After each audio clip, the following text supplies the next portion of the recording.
Please welcome Elaine Bry from Winona, Ohio.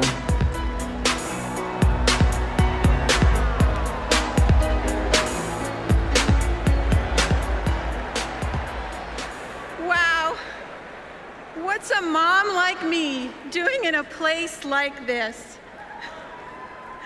I'm not even a political person, but what I am is a military mom.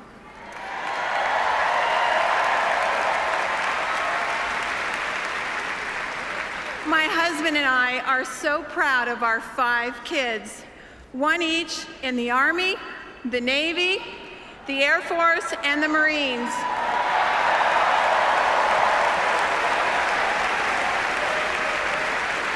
Our youngest is still in high school, and yes, we are hoping he will join the Coast Guard. They are a mom's most precious treasures. And I don't know when I'm going to get them together again, because one of them is always deploying. But because of Dr. Biden and the First Lady, our lives are a little bit easier. Along with President Obama, they have made helping military families a top priority.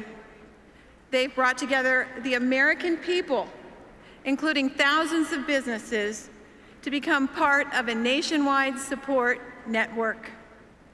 It is honor and respect in action, and it warms this mother's heart.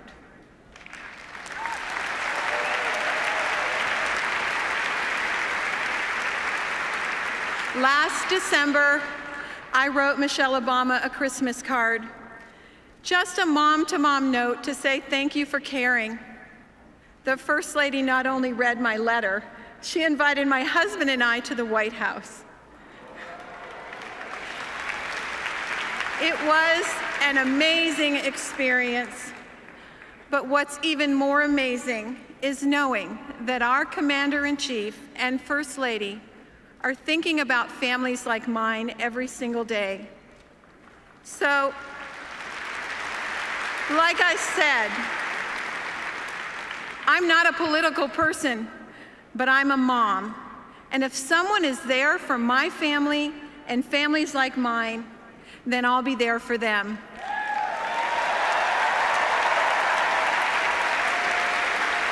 That's why I am so proud to introduce my fellow mom and our First Lady, Michelle Obama.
Elaine, thank you so much. We are so grateful for your family's service and sacrifice, and we will always have your back. Over the past few years as First Lady, I have had the extraordinary privilege of traveling all across this country, and everywhere I've gone and the people I've met and the stories I've heard, I have seen the very best of the American spirit. I have seen it in the incredible kindness and warmth that people have shown me and my family, especially our girls. I've seen it in teachers in a near bankrupt school district who vowed to keep teaching without pay. I've seen it in people who become heroes at a moment's notice, diving into harm's way to save others, flying across the country to put out a fire, driving for hours to bail out a flooded town. And I've seen it in our men and women in uniform and our proud military families. In wounded warriors who tell me they're not just gonna walk again, they're gonna run, and they're gonna run marathons. In the young man blinded by a bomb in Afghanistan who said simply, "I'd give my eyes 100 times again to have the chance to do what I have done and what I can still do." Every day, the people I meet inspire me.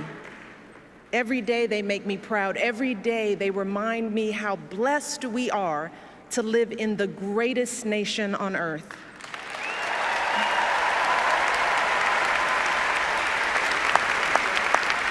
Serving as your First Lady is an honor and a privilege.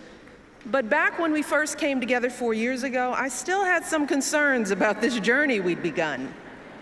While I believed deeply in my husband's vision for this country, and I was certain he would make an extraordinary president, like any mother, I was worried about what it would mean for our girls if he got that chance.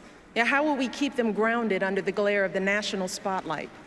How would they feel being uprooted from their school, their friends, and the only home they'd ever known?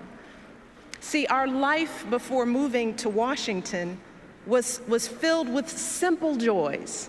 Saturdays at soccer games, Sundays at grandma's house, and a date night for Barack and me was either dinner or a movie, because as an exhausted mom, I couldn't stay awake for both.